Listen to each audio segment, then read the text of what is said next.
I've made it to my location, but I might have missed the colours in the sky. I'm not really sure until I get this on the computer, to be honest, because there is just some faint colours left over here in the sky beyond me. So I just had to quickly rush through the path in the forest and come to this little loch and set up immediately and try and get some shots off before the colour faded completely. You saw the colours, they were just very subtle and faint in the sky, and they just went like that. They were gone almost instantly. There's just this very subtle little orangey pink tinge to the sky. I've just quickly come to this first spot. I know it's an okay spot. It's not the best composition, but I just wanted to try and get as much of the colour as I could. So I'm shooting very wide at 17mm, and I have on a polarizer and a 3-stop soft grad to try and bring in the highlights of the sky.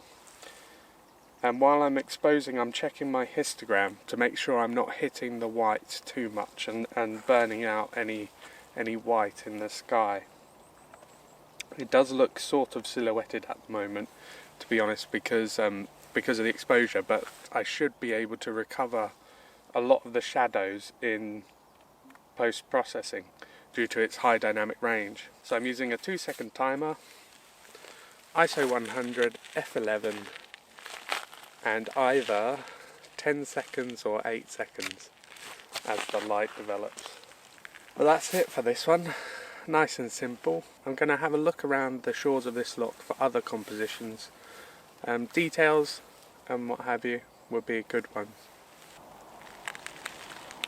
Some more colours are just developing, very faint pinks in the sky now, and there's a little mist on this loch, just developing a little early morning mist rising up off the loch.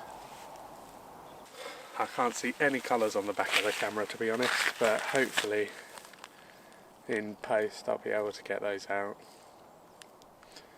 I think it's going to require a bit of burning and dodging for this one. Hear that buzzard over there. It's been a great morning so far. Not only the buzzard, but I've been hearing deer rutting across the loch, somewhere in the forest, in the hills over that way.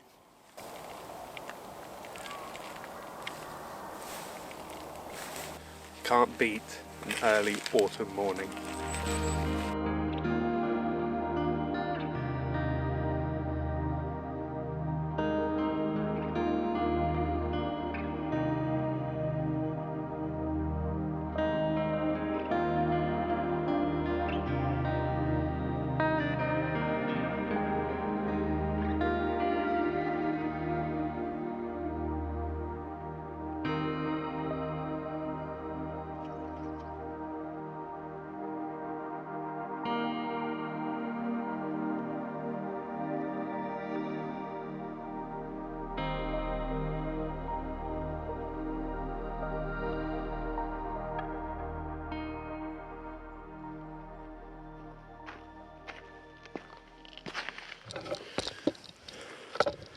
So those intense colours have really developed pinks in the sky.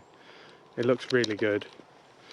Looks really good. So I just repositioned because there's this wonderful tree. I just really like it. I like the reflection it's got as well. The sun is obviously rising now, and it's a little early. No, but it's a clear sky, so the light is coming through much faster than I would have thought on an autumn morning. But so yeah, I've just framed up this tree. It's on the third on the right hand side. There's the pinky colours in the sky and reflected in the water. Got a nice foreground of the lilies in the loch. It looks quite nice. I think it will turn out quite well once I get it on the computer. So for this one, ISO 100 f11 again, and it's got an exposure of 2.5 seconds with the polarizer and the 3-stop soft grad, just bringing in the highlights of the sky and trying to balance everything out. I still think I'm going to need to do a lot of dodging and burning to get a balance between the shadows and the light, so you can see the forest and the reflections in the water. But that's not too much of a hassle, I don't think. I don't like to over process images, but just bringing out the saturation in the colours and bringing out the shadows and dropping the highlights, I think that'll get this image looking good, to be honest. But I'm quite happy with the result. This is what it looks like. Just a simple reflection of a Scottish loch and a forest.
Across the loch, a patch of orange, bright, sunset yellow bracken caught my attention, and I love the birch tree that overshadows them, hangs over them.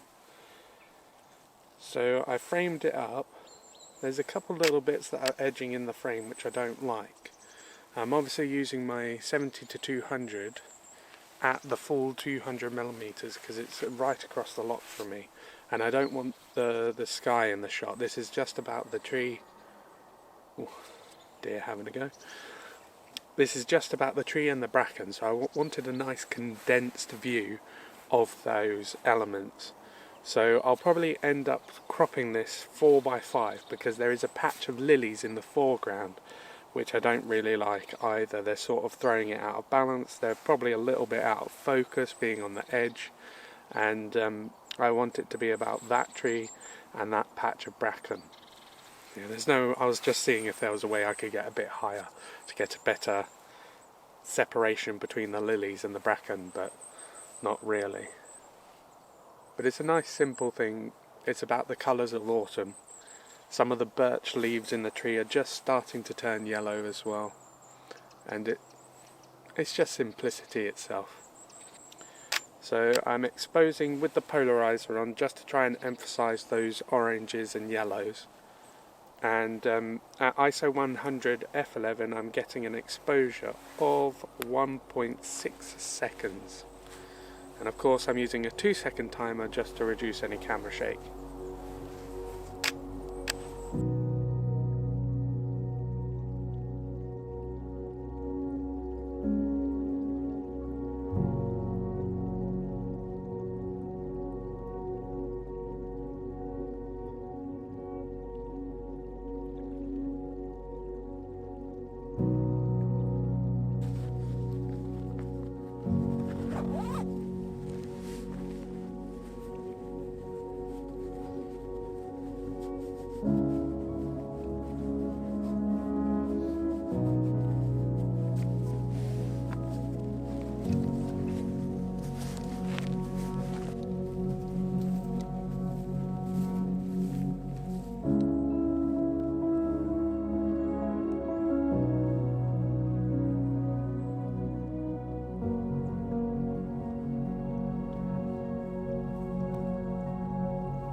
wet trousers now.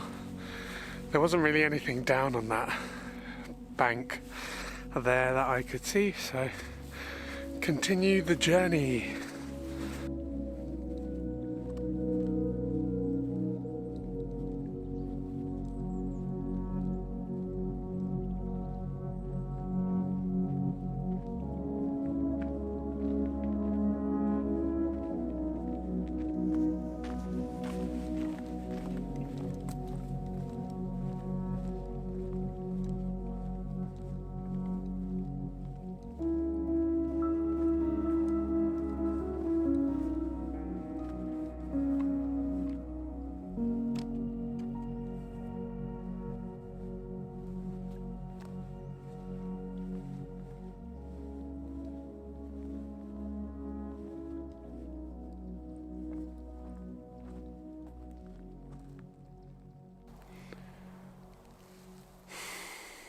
I'm not really seeing many more compositions. There's these wonderful lilies over here.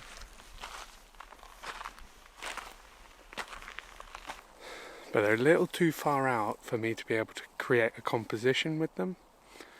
I was thinking maybe of getting a lily, one lily pad on its own in the dark water, or two maybe if they sat properly.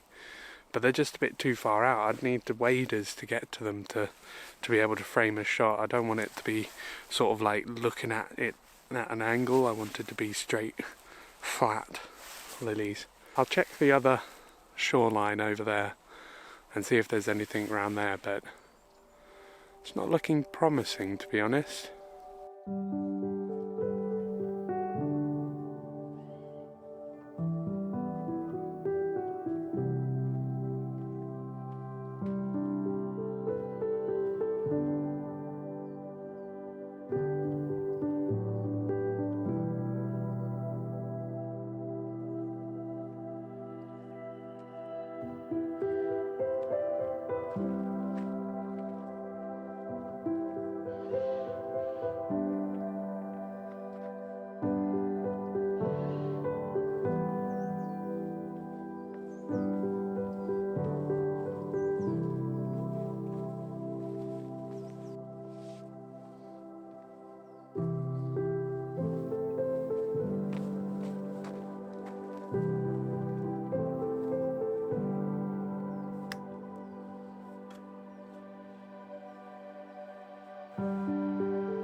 So this is my last ditch effort for this morning.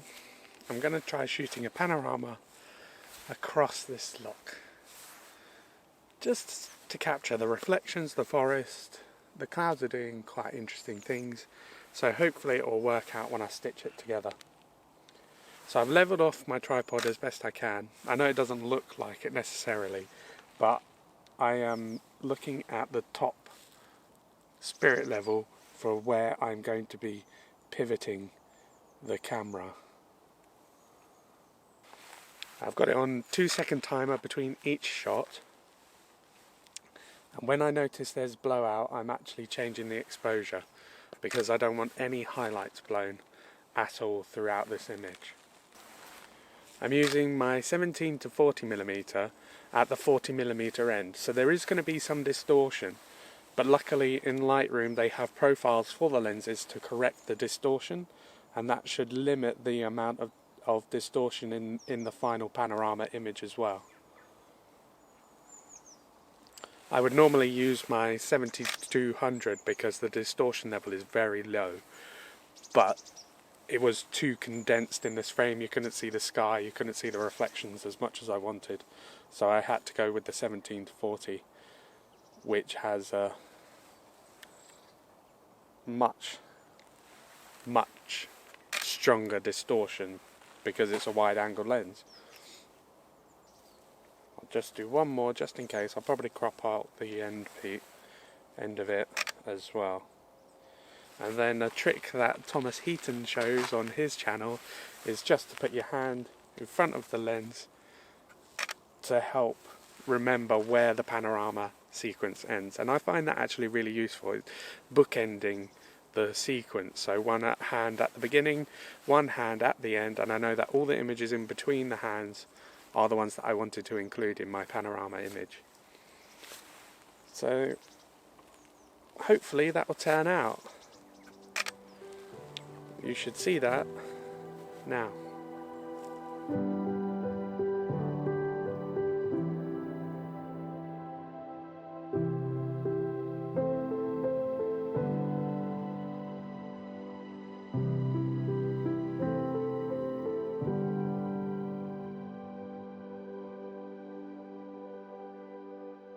So that's it for this one today.